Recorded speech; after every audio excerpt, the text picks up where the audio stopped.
My name is Feroz Qayyum, and I'm from Mississauga in Canada, and now live in New York. My question is how to best emulate your success in building your circle of competence.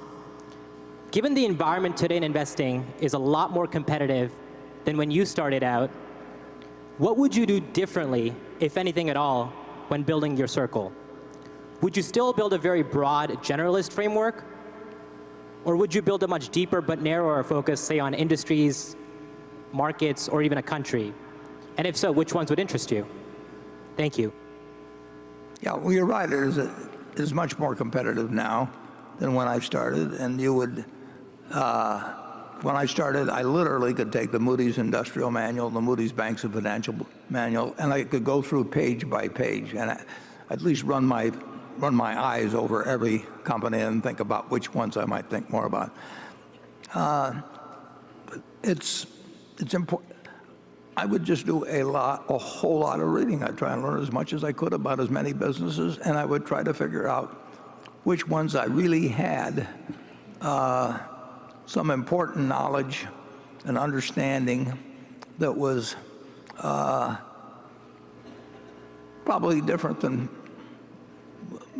overwhelmingly most of my competitors, and I would also try and figure out which ones I didn't understand, and I would focus on having as big a circle as I could have, and also focus on being as realistic as I could about where the perimeters of my circle of competence were.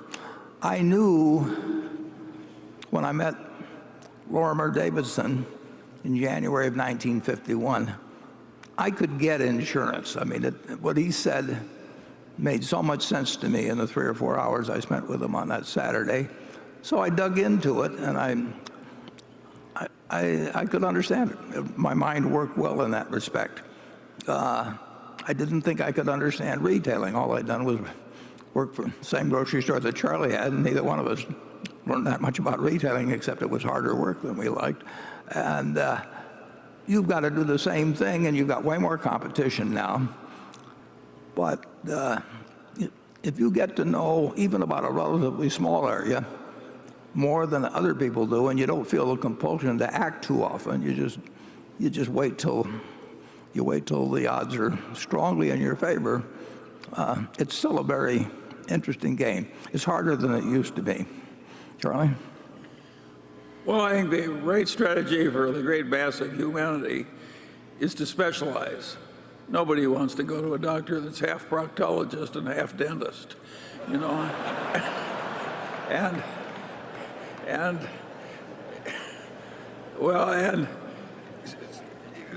so the ordinary way to succeed is to narrowly specialize. Warren and I really didn't do that, and we didn't because we prefer the other type of activity. But I don't think we can recommend it to other people. Yeah, it was a little more treasure hunting in our day, and it was easy to spot the treasure. We made it work, but it was kind of a lucky thing. Yeah. It's not the standard way to go. The business, at least I best understood, actually was insurance. I mean, and I had very little competition. And I went to the insurance department in Harrisburg, Pennsylvania. I remember one time I drove there just to check on some Pennsylvania company, and this is when you couldn't get all this information on the internet. And I went in and I asked about some company, and the guy said, "You're the first one that's ever asked about that company." And there wasn't a lot. I went over to the Standard & Poor's library on Houston Street, I guess they call it, and I would go up there and ask for all this obscure information, and there wasn't anybody sitting around there. They had a bunch of tables that you could sit and examine things through, and so there was less competition. But if you know even one thing very well, it'll give you an edge at some point. It's what Tom Watson Sr. said at IBM. I'm no genius, but I'm smart in spots, and I stay around those spots. And that's basically what Charlie and I try to do, and I think that's probably what you can do, but you'll find that those spots. Yeah, we did it in several fields. That's hard.